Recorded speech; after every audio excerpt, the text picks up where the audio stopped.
Hello out there. We are on the air and we are thrilled to bring you this discussion, or will it turn into a debate, between two influential figures in the pro-liberty movement. I'll let them introduce themselves here in a second. I'm your moderator, Trevor Krause, story editor with Students for Liberty. And we want to remind you that this is a sneak peek of what you'll see at LibertyCon in Miami on October 14th and 15th. And if you're interested in attending, get 50% off your attendance fee using the code LearnLiberty at libertycon.org. That's 50% off your attendance fee at LibertyCon using the code LearnLiberty at libertycon.org. And with that, we bring you Libertarianism versus Neoliberalism, Closer Than We Think, with Bastiat.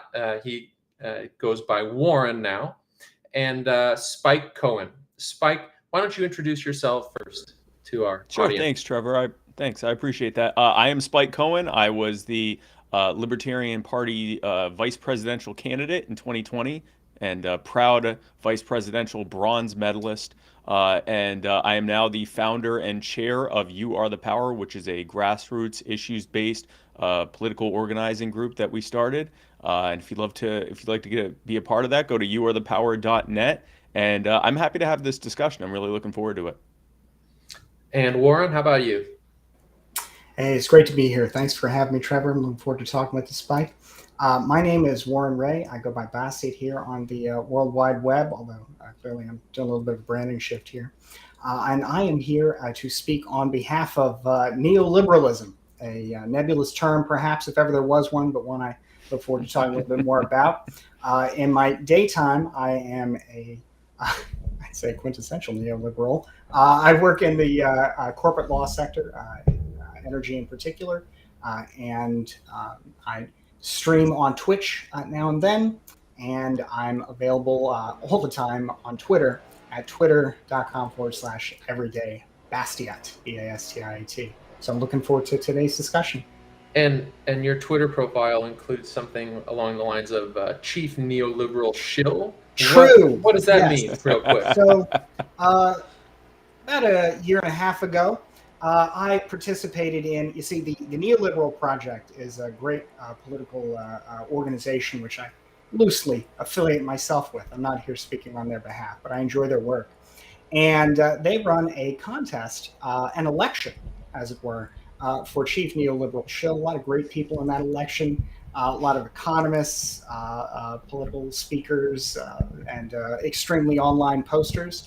Though I dream of myself as a participant in a movement of sorts, am an extremely online poster, in addition to all the rest of how I describe myself. And through several rounds of intense competition, I secured the highest vote round after round to become the duly elected Chief Neoliberal Shill. And we started a lot of great Twitter drama afterward to really kind of live up to the name. So fun, a lot of communists, a lot of fun. Yes. Well, we're thrilled to have you, and Spike, we're thrilled to have you as well. And today's discussion is going to touch on things like the role of corporations and international political organizations, and the role of billionaires, the size and scope of the welfare state, each of your ideologies' approach to environmentalism and to freedom of speech. But let's start just broadly. Spike, let's start with you. What would you say are some of the similarities and differences between neoliberalism and libertarianism? Well, I think Warren said it best. Neoliberalism is such a nebulous term, and frankly, so is libertarianism, that it's kind of hard to answer that. I think probably the best thing I can do is just give my definition of libertarianism. Warren can give his of neoliberalism, and we can see where they align.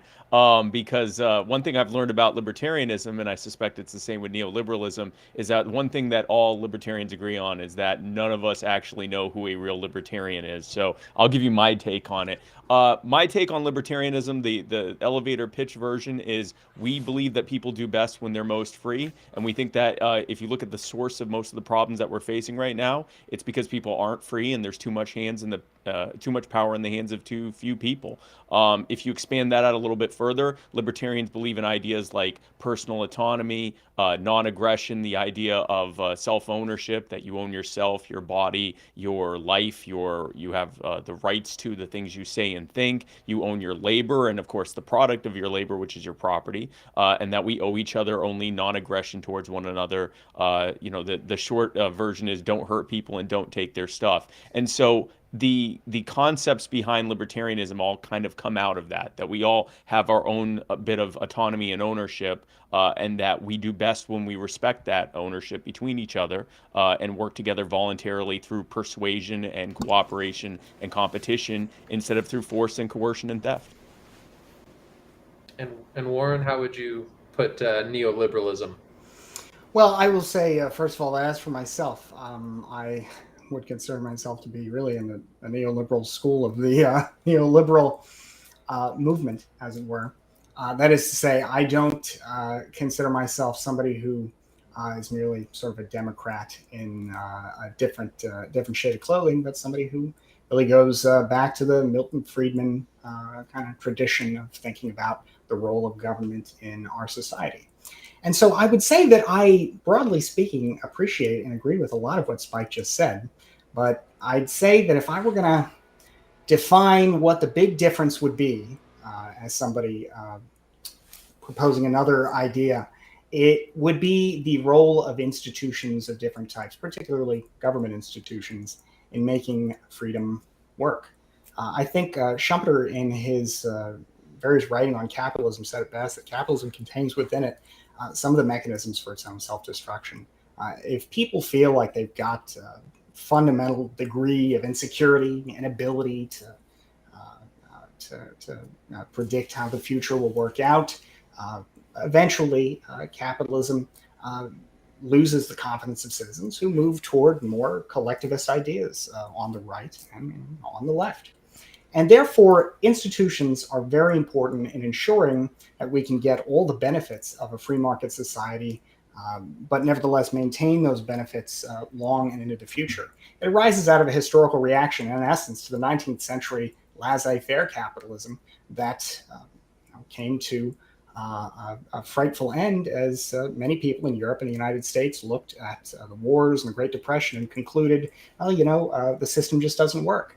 Now, I think that's that was a fundamentally mistaken conclusion by folks like that.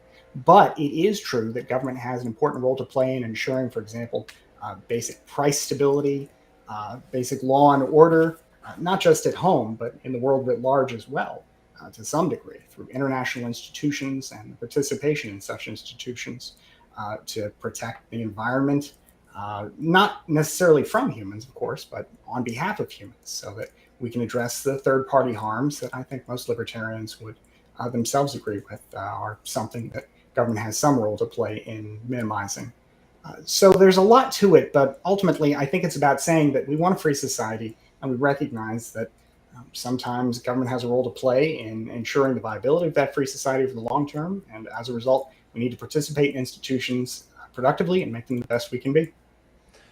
Okay, well said for both of you. And so I think this is going to make for a really lively and interesting discussion, because I clearly see some overlap, but obviously there are some differences. And on our Learn Liberty YouTube channel, we actually made a video called "What is Neoliberalism and is it worth reclaiming or rejecting?" So this is a subject that I'm personally very interested in. And let's start with what's on the tip of everybody's tongue these days, which is inflation. As we all know, it's at a 40-year high. We're looking at a threat of a recession. Warren, what do you think the role of the government should be in avoiding or correcting inflation? And then, Spike, I'll ask you to respond to what Warren says. Sure. Well, generally speaking, I think that if you look at price stability and economic crises over, say, the long sweep of American history going back 200 years, we have seen kind of more stability over the longer term and less of the panics that used to define kind of pretty ordinary economic life in the United States. I think those are important to minimize, not just because of the economic outcomes, but because um, economic instability, I think, leads to eventually, as Europe tragically has found throughout the 20th century, political instability, and that leads to the loss of freedom for everyone. So I think some degree of economic stability and preservation there is important, and therefore I think that it's important we have some kind of institution that along the lines of the Federal Reserve that does that. The question is, how should it do that? How should it carry out that project, and toward what end?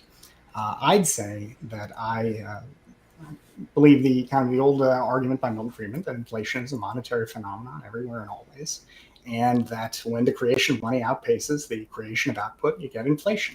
So the real question, I think, is what do we do in response to that? We reduce the quantity of the money supply through the measures I think that the Federal Reserve is now starting to take. And those are difficult measures to take because they have economic consequences of their own that people don't always like. But I think the reason that it's I suppose another question that's worth considering is, why did the inflation happen? Right? Was it because of the printing of money to deal with COVID-19? I mean, it seems logical enough, given that that was the real change after almost 30, I'd say, about 30 years of almost uninterrupted low inflation. Well, was that worthwhile? Was that a worthwhile policy response to COVID-19 to create all that money to try and respond to COVID outbreak? Well, I would argue it was, but that means that as a result, to handle that printing of that addition to money supply, I've got to remove from it. I think there are some folks kind of on the modern monetary theory side of things. We don't hear too much from them anymore now that inflation is back, who had this idea that you could print forever and there would really be no consequence and that money is fake. I certainly don't believe that. I think ultimately the government has an important role to play in the stability of the monetary supply. It added to and had a big role in resulting in inflation, and now it has to contract that supply accordingly. Yeah, I think something like 40% of all U.S. dollars in existence almost half were created since the beginning of 2020, since COVID began. And add one final point to that. Prior to the addition of the money supply, there was a lot of argument that there was room to go to some degree in adding to the monetary supply because output had actually outpaced that. Now, I don't know that that's true or not, but I know that there was at least some argument at the time that we had some room to go. And I think I know Noah Smith, Bloomberg columnist who writes a pretty popular Substack, made the argument that it's hard to tell ultimately where that ceiling is, where you outpace output and then get into inflation. But in any event, we know we're there now, and the solution is what it was in the 80s, really. Contract money supply. That argument's basically dead at this point. Like the argument that we should have printed out even more money. We see what we got with this. This was just, I know we might be talking about this later, but this was just a hint of modern monetary supply. The idea of having the government guarantee a basic income for like 2 months. And all the things that came from that. And I think yes, the fact that nearly half of all the money that's ever been created ever, or all the Federal Reserve notes that have ever been created ever, were created since COVID-19. I think that was the biggest single part of it. But you also have to couple that with the fact that with the lockdown measures and with the so-called COVID mitigation measures, which I think at this point we can all safely conclude that there was little, for whatever mitigation happened as a result of it, because this is an endemic virus, in the long term, it really didn't make any kind of difference, and it caused all sorts of immeasurable harm in both the short term and the long term. One of those more long-term harms that was done is that while they are simultaneously pumping all sorts of money into the economy, which, if all other things are left the same, where you have the same amount of goods and services with way more money chasing those same goods and services, that's already going to make the price of things go up just on its own. But when you couple that with paying people not to work and mandating that a good number of people not work, at least for some certain period of time, which causes disruptions in the labor force and in the supply chain that we're seeing now and we'll probably see for years to come, when you literally intentionally reduce the supply while simultaneously increasing the demand by handing people money and increasing the cost of that demand, of course you're going to see the kind of rampant inflation we're seeing right now.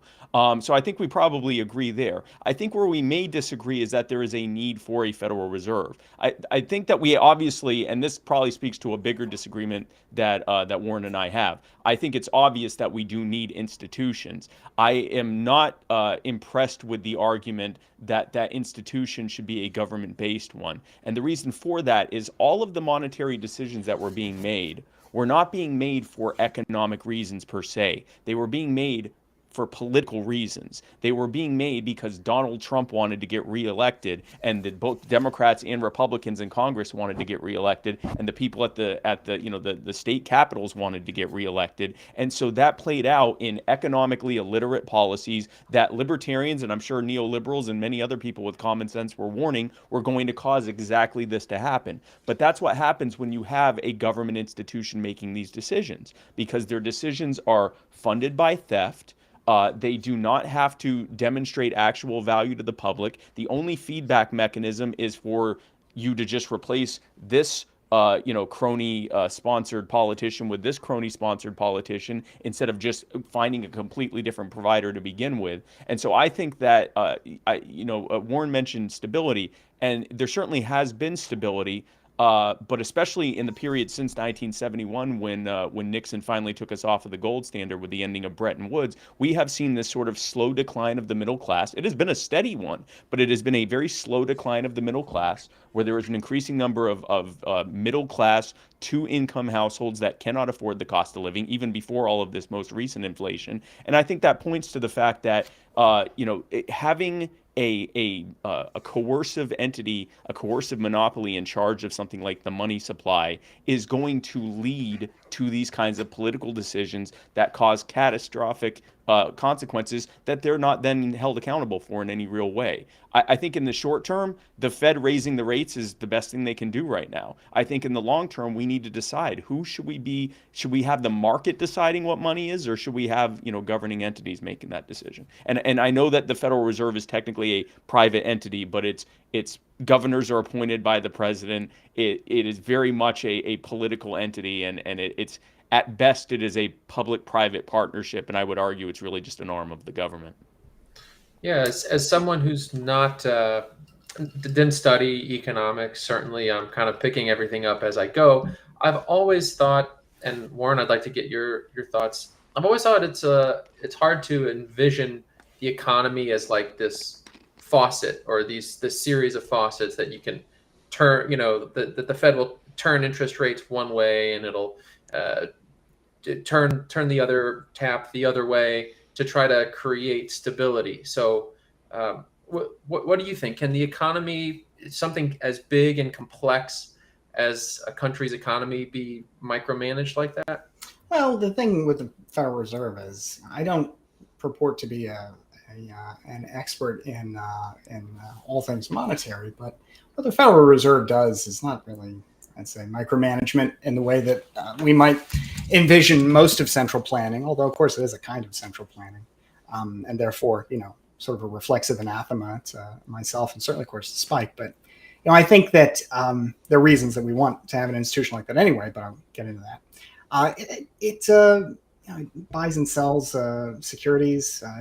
It's not, it's not getting involved in the, individual businesses, really, for the most part. The Paycheck Protection Program, for example, was a project of Congress, and the creation of money by the Federal Reserve helped fund that. But the Congress, I think, is ultimately the institution I would say is engaged in much more micromanagement of the economy than, say, the Federal Reserve, which is ultimately, I agree.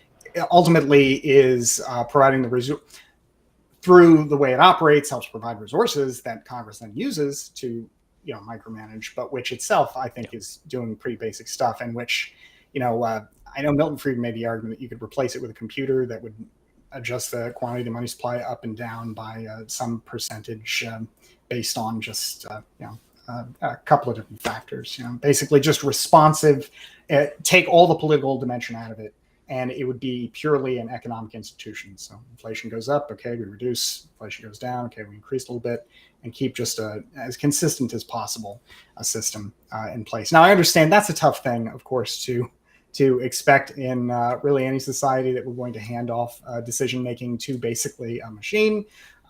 That's a question. It would. I think that would often be the case, that it would, but it's I think that short of that ambition, the Federal Reserve having a mandate to basically stabilize prices and maintain, keep employment from going through the floor is a pretty limited mandate. It seems to me that the problems that we've described here, well, I guess there are a couple things I'm going to get into, because Spike, you said a lot. I think would go over a lot of differences here that we would have. So first of all, I guess the early days of COVID are, to me, a lot different than the later days of COVID. The first couple months, maybe from March to May of 2020, when this stuff has gone on in China now for a couple of months, the Chinese Communist Party has characteristically lied and deceived and covered up, and it's tearing through European hospitals. They are crowded, and you get these footage of people just like choking on their own lungs in the hallways in hospitals in Italy. And then we get it here in the United States. And while we know now a lot more about it, like you said, an endemic, it's never really going to go away. At the time, we just didn't really know a lot of this stuff. And I'm curious, just kind of as a first question, I could understand a lot of the responses to COVID that were done right away, where you would say, all right, we're going to have a lockdown for a month because this thing is tearing through. We don't know much about it except for what we do know, which is that it's kind of scary, and we have only so many resources on hand to deal with it, and therefore, we should take some kind of limited time measure to handle it. To me, it seemed like the problem with most of those measures was that in places where they dragged on beyond that, like Florida did a very limited lockdown, and places though that went beyond Florida, that went for months and months and months, after it became clear that there was really only so much you could do. I mean, I guess, is it your position that we should have taken no actions in response through government to COVID-19? It's my position. My position is the same now as it was when I made my first anti-lockdown video at the end of either end of February or beginning of March, before the lockdowns had even started here, which is that if government is to do anything, it is to provide up-to-the-minute information and its recommendations that it would then recommend to people. And if it's to do anything, if government should have been doing anything, it was looking at the supply chain and bottlenecks that it was creating with things like protective equipment, getting rid of measures that are driving up the cost of healthcare, like cost plus legislation and other types of things, to look at, okay, how are we getting in the way of the provision of large amounts of intensive emergency care that is likely to happen, and how can we get out of the way of that, while simultaneously providing the kinds of measures that they would recommend individuals and businesses to take, with some very strong guidance there. But the problem is, and this is the stuff I was saying it's funny because the first videos I would put out, people in the comments would go, "You idiot, that's never going to happen here." And like 2 weeks later, when I'm making my second anti-lockdown video and the lockdowns are on their way here, the people are now saying, "You idiot, you're going to kill everyone's grandparents if you do this." But the thing that I said at the time is that you had the federal government was implementing George Bush's, it's actually Anthony Fauci's, but under the Bush administration's 2005 bird flu mitigation measures. And for those who don't know, bird flu had a 90% fatality rate. Now, even at the worst expectations for COVID, we knew it was still in the single digits. It might have been as high as 6, 7, or even 8%, which, I mean, thank God it wasn't, right? Thank God it's a fraction of that. But even if it had been that high, the kind of measures that were recommended for a virus that had a 90% fatality rate, it just doesn't make sense that you would use that. I do understand the fear that led to people saying we should do this, both the policymakers and civilians and citizens thinking that they should do it. But when I and I'm not an epidemiologist, I'm not an expert in this. I did when I first found out about COVID, and I started researching the CDC and what their measures were, what our epidemiological experts recommended for different types of outbreaks and things like that. The conclusion I came to from, I don't know, maybe a few hours of research was that what was likely going to happen was going to lead to the economic disruptions we're seeing and the social disruptions that we're seeing, that it would not do very much in the long term to stop a virus that we knew that was at least as transmissible as the flu, and probably more so, and would certainly evolve to become more transmissible over time.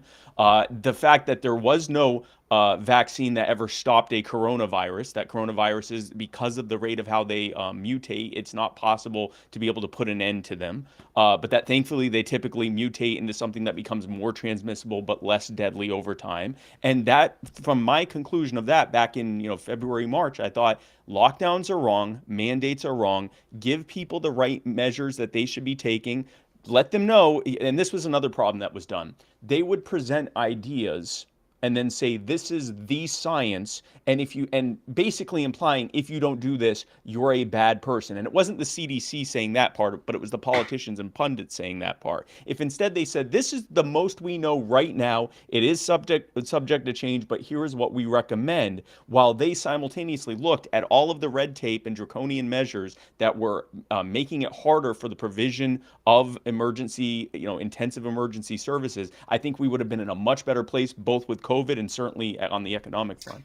Well, I would say that to some degree, I would agree with that. That, for example, a lot of the protective measures, a lot of the regulatory measures that were relieved temporarily, from stuff to production bottlenecks to absolutely, like state-created regulatory production bottlenecks, right on down to stuff like curbside purchases of alcohol.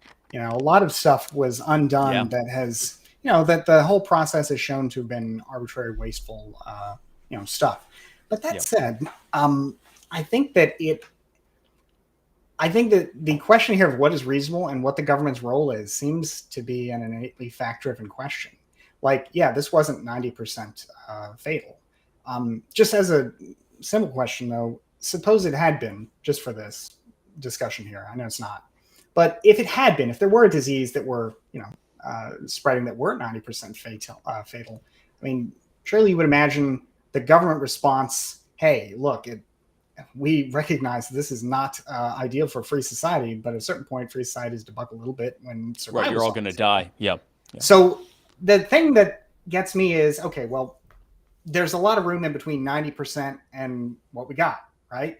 Now, if people are operating on the theory that, 2 to 3 million Americans could die, and if indeed 1 million Americans did die as a result, even if you want to kind of quibble a bit on some of the edges of those figures, it seems to me that it is hard to say, well, 1 million people are going to die.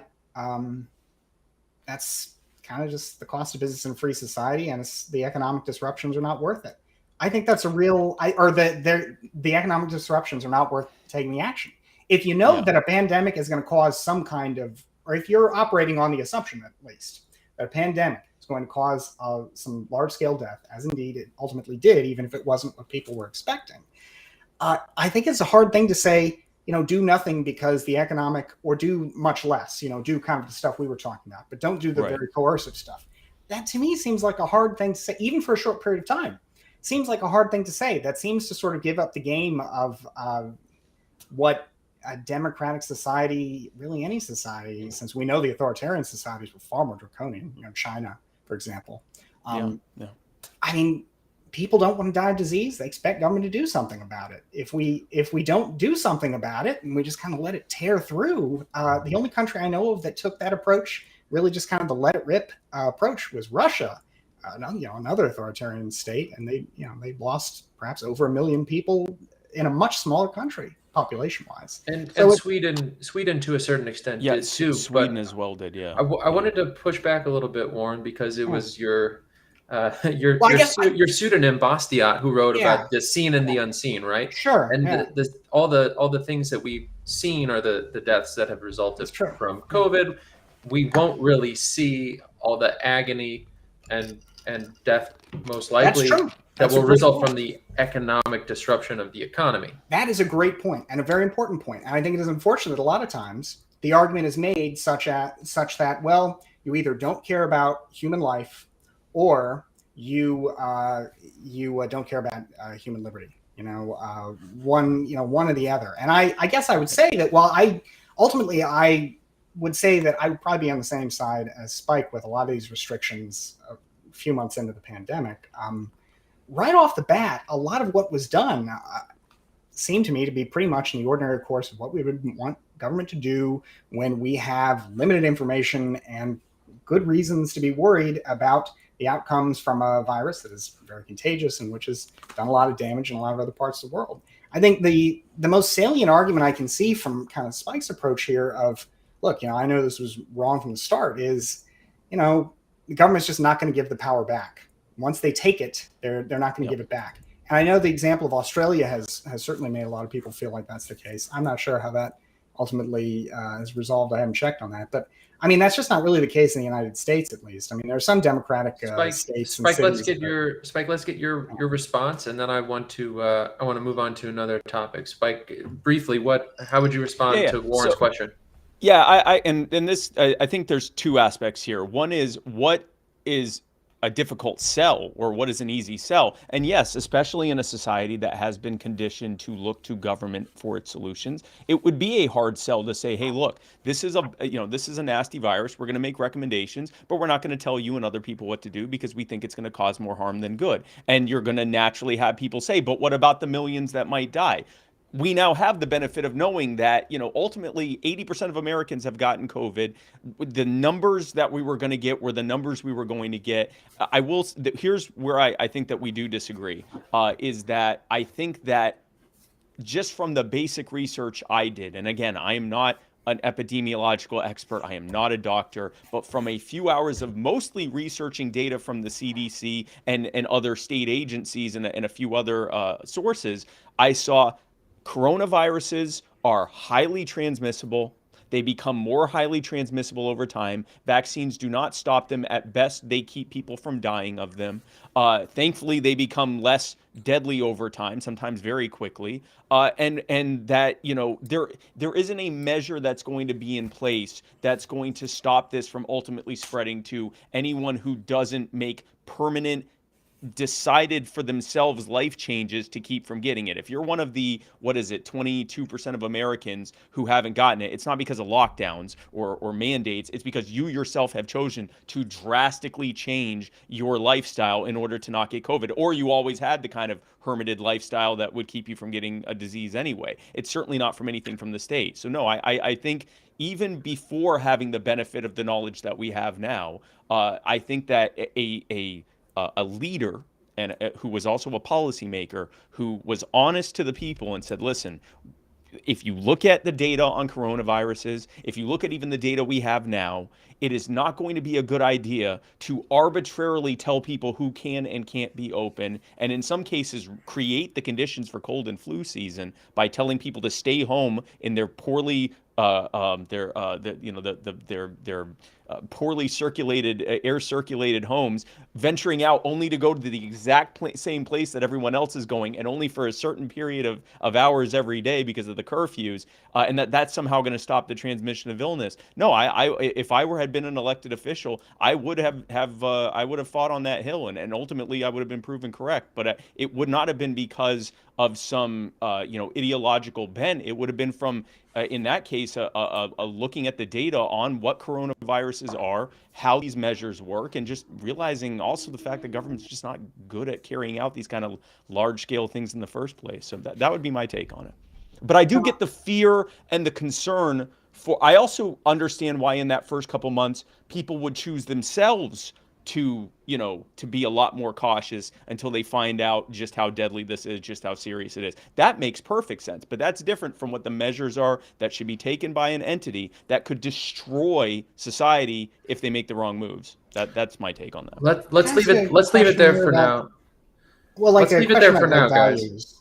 Driven. Go ahead, Warren. I mean, all right. I mean, I guess it seems to me that this is something where your answer just has to be driven based on a reading of the facts rather than a reading of values, because there must be some point where you would say, look, I mean, yeah, this is too much for society to bear, and so we must take some kind of coercive action. Or is it your opinion that no, really, I mean, if it had been 6, 7, 8%, I mean, that's just what it was. Like, I don't know, like, I agree with the morality that you're espousing.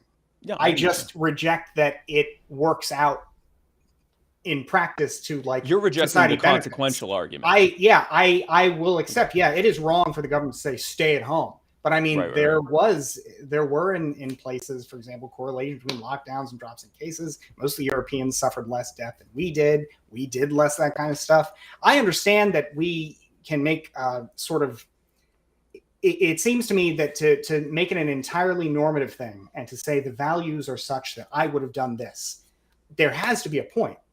I mean, unless you are really a true believer. And I've watched some of your stuff. I know you make some consequentialist arguments, like on abortion, for example. There has to be a point where you say, look, I don't like this stuff either. But I mean, the alternative is, 10 million, 12 million dead. I mean, at some point we make distinctions. On this one, it's a tough one, because even if you go to the extreme of the 90%, let's say that this had a 90% fatality rate, who the hell's going to go outside in the first place? Like, if we tell people you have a 9 in 10 shot of dying if you go outside, so let's all just try to stay inside for a week or two until this thing blows over. And if you don't, there's a high likelihood you're going to die from it. I mean, let's be frank, the people that would go outside, if we just said that, would be the same people that would go outside during a lockdown. So even from a consequentialist argument, there are things where I could see consequentially where coercion, either through the state or through, even if doesn't line up with our morals and values of how things should go, where it might potentially make things better even in the long term. When it comes to a virus that is this transmissible, I'm not convinced that's the case. I really am not. I know we have to move on, but that's my take on that. Well, I'll tell you what, guys. We'll pick up this thread in what I think is in a related discussion, and I want to remind all of our viewers out there that this is just a sneak peek of what you'll see in Miami at LibertyCon, October 14th and 15th in Miami, and that if you use the code LearnLiberty at libertycon.org, you'll get 50% off your attendance fee. And both Spike and Warren will be in attendance, and they'll have all the time in the world to go at it for hours and hours. Again, that's code, which I suspect we may actually. That's code LearnLiberty at libertycon.org if you'd like 50% off attendance to LibertyCon in Miami, October 14th and 15th. So my related what I suspect might be related. We're talking about lockdowns and government action. Is what approach governments might take to climate change. So each of you, I'd like to get your thoughts on how you think through environmentalism, what governments should or should not be able to do in terms of influencing what energy we use, or even how often people drive their cars. Could the precedents that we saw during COVID for lockdowns establish a precedent for preventing people from driving their cars on Mondays, Wednesdays, and Fridays, for example?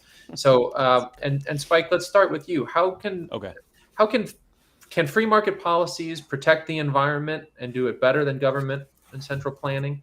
I think the shortest way I can answer this is if you look at that we have so far, the safest, most environmentally friendly, cheapest, and most carbon neutral form of energy that we have, I would say that deregulating and making cost beneficial again, allowing for the creation of new nuclear power plants, especially some of these next generation ones like thorium salt reactors, which are exponentially less deadly and less environmentally harmful, and equally carbon neutral and even cheaper than the old school technologies we're still relying on now. Allowing for more nuclear energy would do more to reduce climate emissions than any other measure I've heard of. And not only would it not cause any kind of ancillary harm to the economy, it would actually cause a benefit to the economy. You'd have cheaper energy. You would have, which would drastically lower the cost of living. You'd have less reliance on dictatorial foreign regimes for energy, not just here, but around the globe. You would have greater energy grid stability because it is not reliant on environmental conditions. It's just a stable provision of energy for decades at a time per plant, in every measurable way. And also by making energy much cheaper, it would allow for cheaper research on the next generation of renewable and even better forms of energy. So I think that just that one thing would do far better than any of the other measures that I've seen or proposals that I've seen for when it comes to climate change. My fear of any of these ideas, whether it's a cap and trade or a carbon tax or any of the stuff from the Green New Deal, which 90% of the Green New Deal is really just a jobs plan. It really has little to do with the environment. But any of these measures, they look to me like an obvious way to create carve-outs for big businesses and to make their smaller competitors unable to be able to compete, which is inevitably going to just cause even more income inequality, cause even more negative disruptions in the market, cause even more reliance on big business, and ultimately we've seen what government agencies do.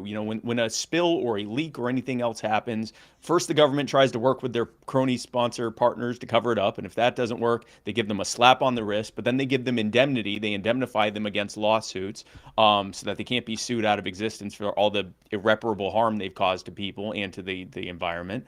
And then they stick us with a bill for whatever mitigation can be done. That clearly doesn't work. So the one measure I could see happening is and we could actually take a page from Murray Rothbard on this, if we treat environmental harm, it would be harder with climate change, but with environmental damage in general, a lot of it there is substantial and demonstrable property harm and health harm and life harm that happens to individuals and communities that they could be sued for. And if it means they get sued out of existence, good, maybe they won't do that in the future.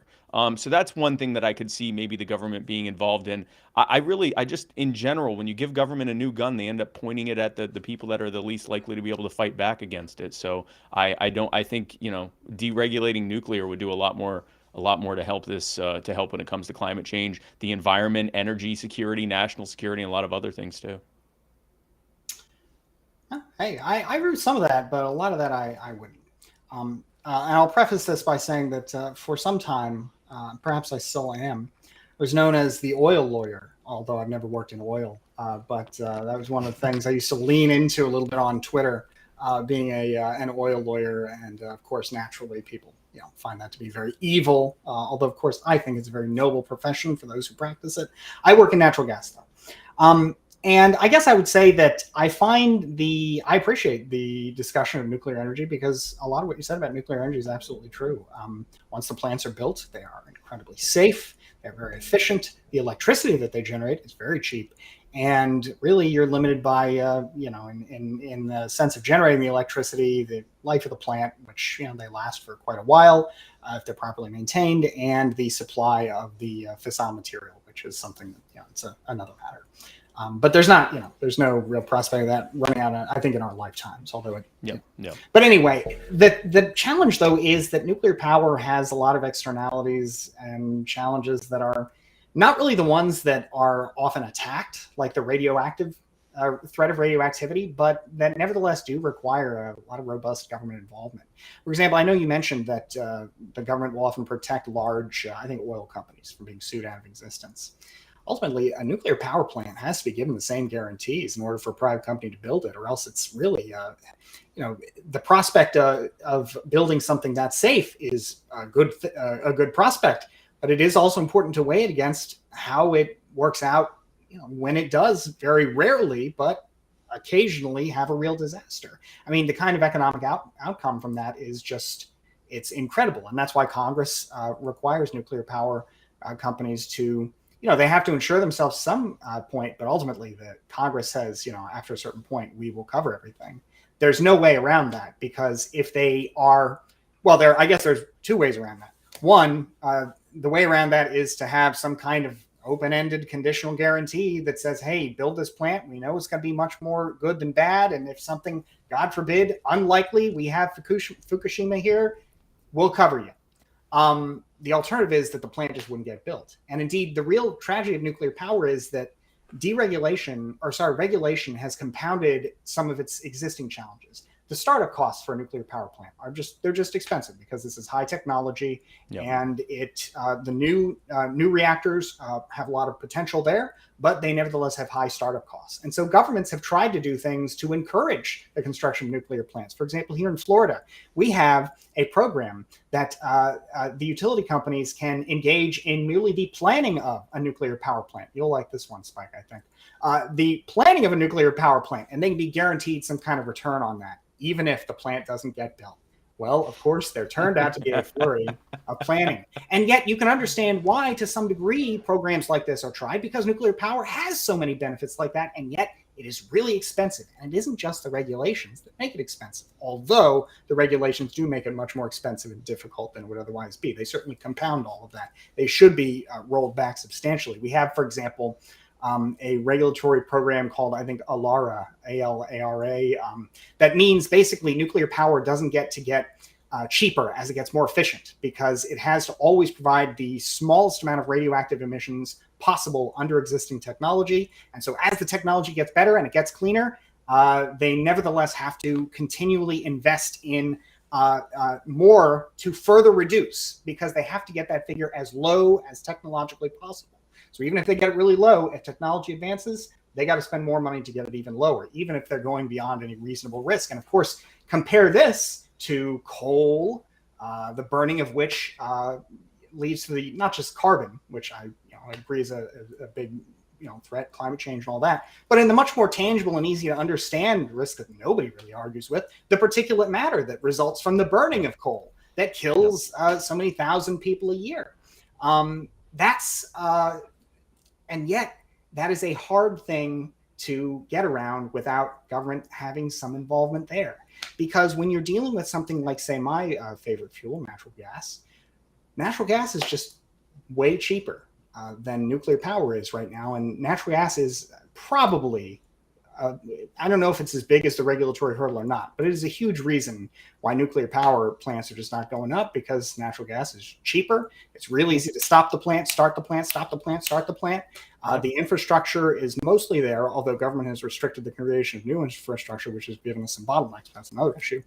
And here, I guess I would say that while I agree with a lot of what you said about these benefits to nuclear power, I'll tell you, the free market has reduced carbon emissions by replacing coal with cheaper natural gas. And yet we probably can't make the transition from natural gas to nuclear unless either natural gas gets way more expensive or government does something to, add some kind of fudge factor, well-intentioned or not, that makes nuclear power just, the startup costs are worth it. It's a thing where I think the free market is working, but it's only, that cleaner situation you described, it's just not going to go for that. So more philosophically, guys, let me put a proposition to you, and Spike, I want to hear what you think, and then Warren, because Warren, it sounds like you're arguing for more intervention on the politician's part than Spike is, but on the other hand, Spike himself is a politician.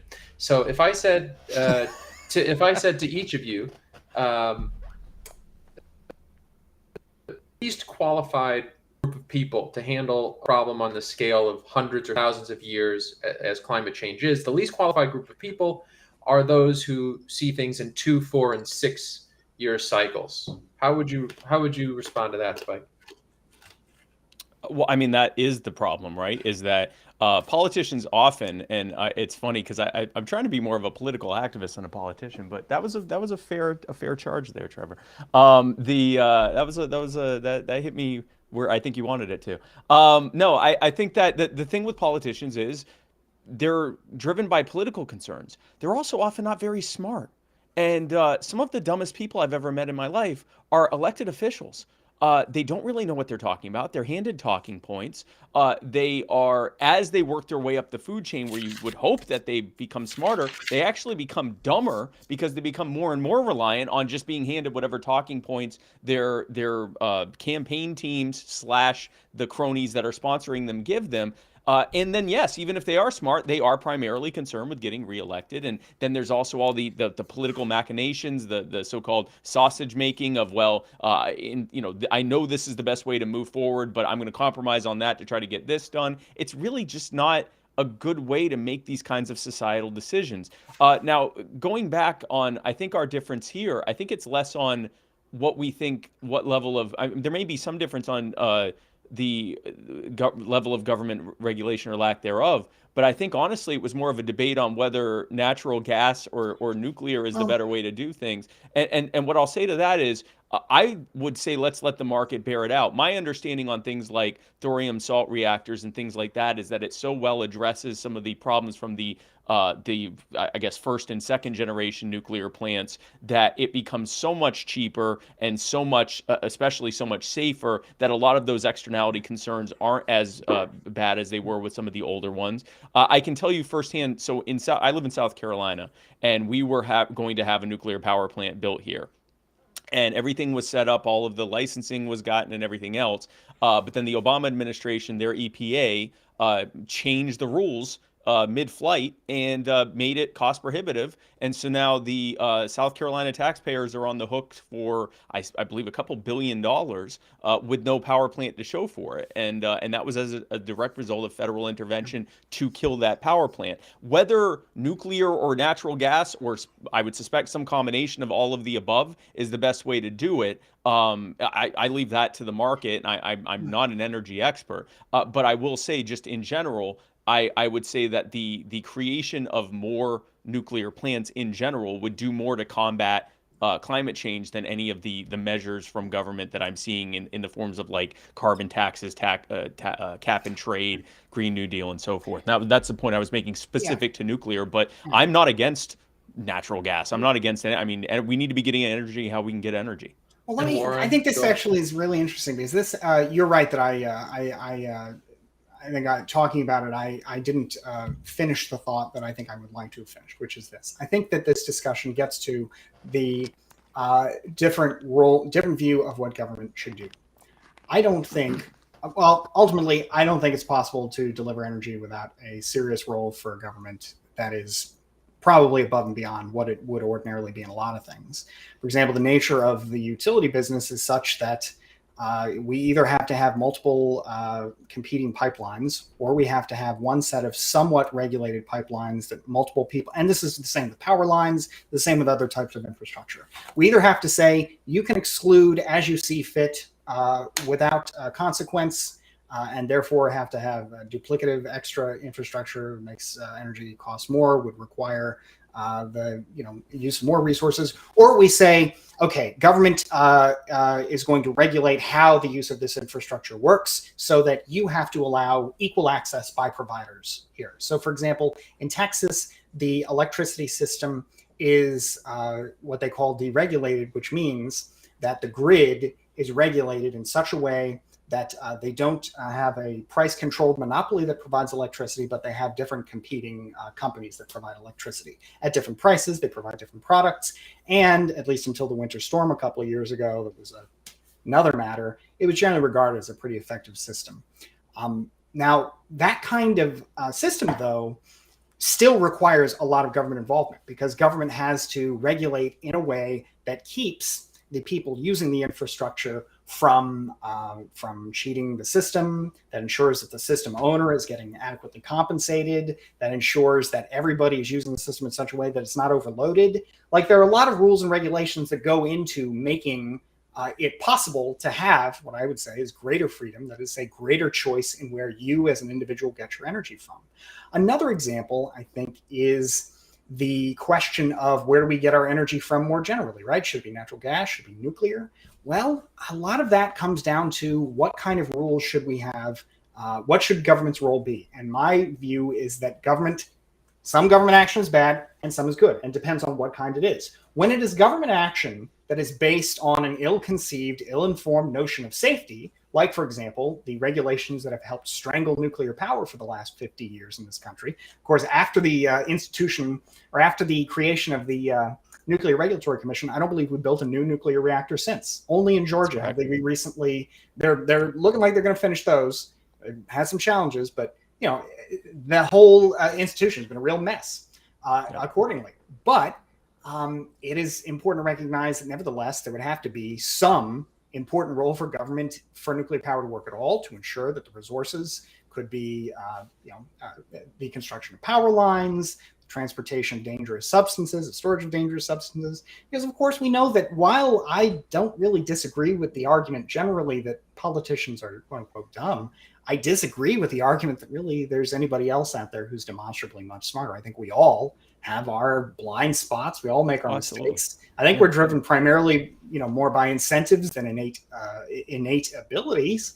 And that, it's as easy as it is to imagine imagine government taking advantage of something, issuing some kind of ill-informed arbitrary rule.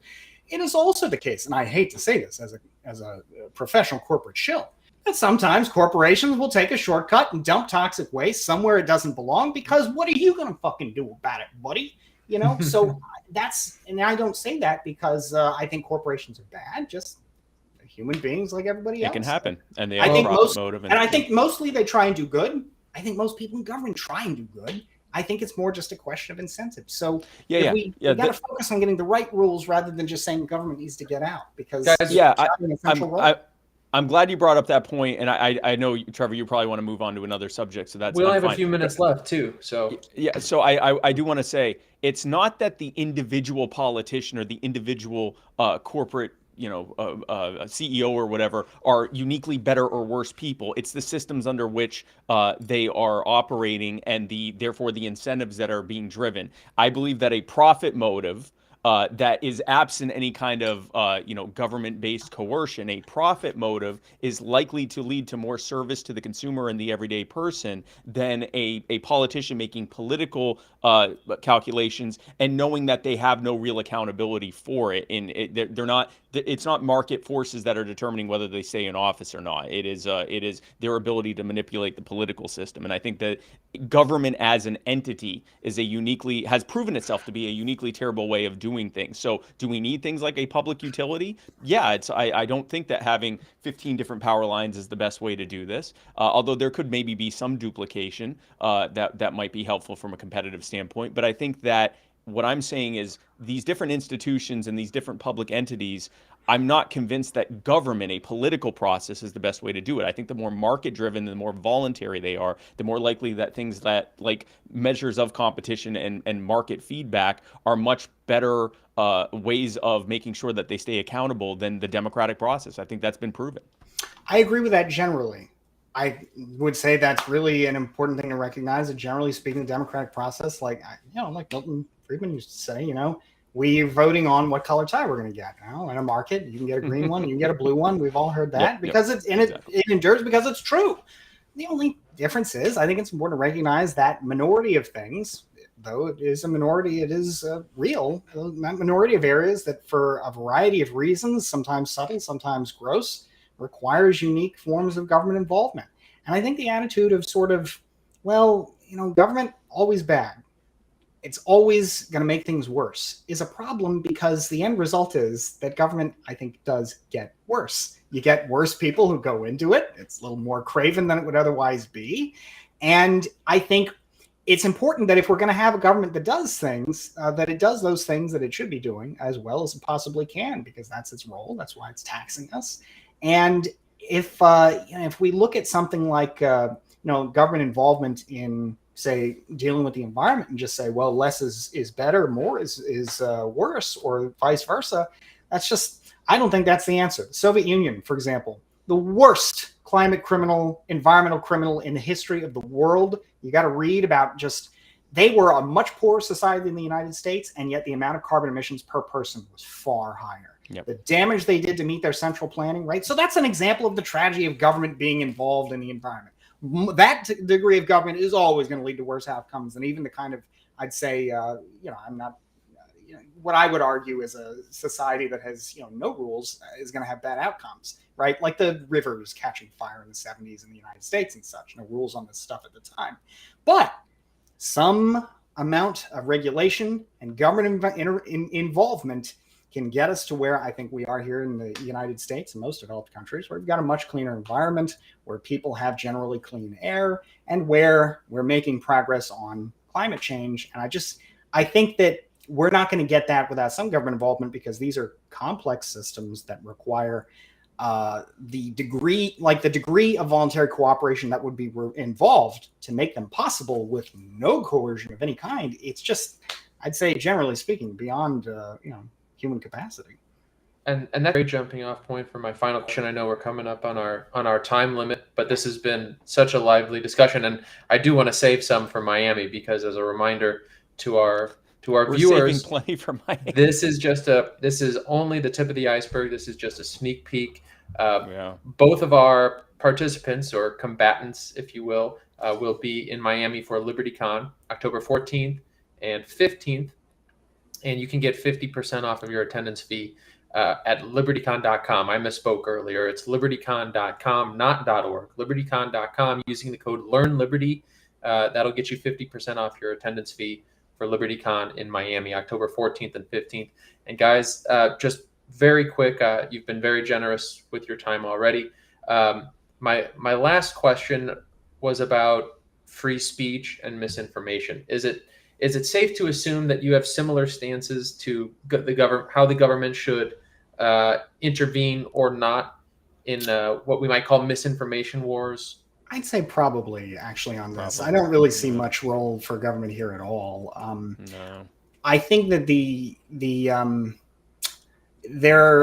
for government to limit the capability, let's say, of bad actors. No, I mean, even to the point where, and I imagine maybe we'll talk about this in October, where we might disagree on this, the issue of Russia and Ukraine. A lot of European countries said Russia Today is no longer allowed, the Russian state TV network.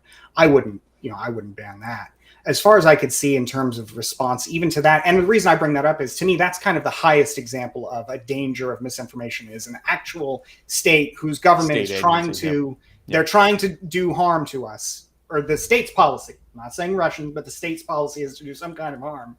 Then even there, though, I don't see the reason why the case for the government to get involved that would possibly outweigh the risk of that. The only one I can see for limitations of information is when it's unusual kinds of situations. Like, for example, TikTok. The problem with TikTok is not really that it, I think, promotes some Chinese communist propaganda, but apparently it also collects people's information without their knowing, like even in violation of its own terms of service. Something like that maybe would have a case for government involvement, but generally speaking, I don't see the case, because the harm is just far and away, like, the principle here can be exercised in almost perfect wholeness with very little risk. 100%. Yeah. And a lot of the problems with censorship that we're seeing from social media are actually, it's the tail wagging the dog. You have government entities that are pressuring them to do this, threatening them with dragging them in front of Congress. I once wrote something, I don't even remember what it was. It had nothing to do with Germany, and I got an email letting me know that the German government was investigating through Twitter whether I had broken German election misinformation laws. And I got a email, I think, immediately after that, saying I hadn't, because I wasn't mentioning anything about Germany or its election. But it was the fact that was even a thing, that there's an actual mechanism whereby the German government is looking at all of the tweets on Twitter and basically, if Twitter wants to operate in Germany, they have to comply with this system. That's the real censorship that's happening. And I think you remove that stuff, and that removes a lot of the censorship that we worry about. No, I think like Warren said, this is something where a principle can pretty well be kept across the board. When it comes to his example with TikTok, that's fraud. If they're outside of their own terms and service, terms of service, are collecting information or doing anything else, that's fraud. That's not even a misinformation thing. That's a fraud thing. So no, I think, and we probably both agree on this one. The last people I want telling me what is or is not true is the government. I don't trust them to do that. I think that we to the extent that we can allow information, bad information is combated by more good information, not by a a central planner telling you what is or is not good information. And I just want to close on this by saying this was us barely brushing on 3 topics. True. So you need to come to Liberty I was going to LibertyCon. say the same thing. Yeah. October 13th and 15th, you have to come out. We're likely going to be going at it quite a bit, and so will many others. You got to do it. LibertyCon.com. Use the code LearnLiberty. 50% off. I don't know if anyone else here is Jewish. I am. That's a deal. Okay, I'm telling you right now. You 50%. You don't sniff at 50%. Okay, 50% off. Learn Liberty. We'll see you in Miami. We'll have a great time. Thank you for doing my work for me. There's nothing more Jewish than 50% off to go to Miami. Like, that is possibly the most Jewish sentence ever. Learn Liberty at libertycon.com. Well, guys, I don't think we're going to be able to top that, so let's leave it there. Warren and Spike, can't thank you enough for your time. And as Spike laid out, this is only the very beginning. We will have a blast in Miami. If there's any topics that come up, or I don't know, if there's a big event that'll be taking place just 2 weeks or so after Miami, that might give us some good content. Well, it'll be there for us. So, Spike, Warren, thank you so much, and thank you everyone out there for tuning in.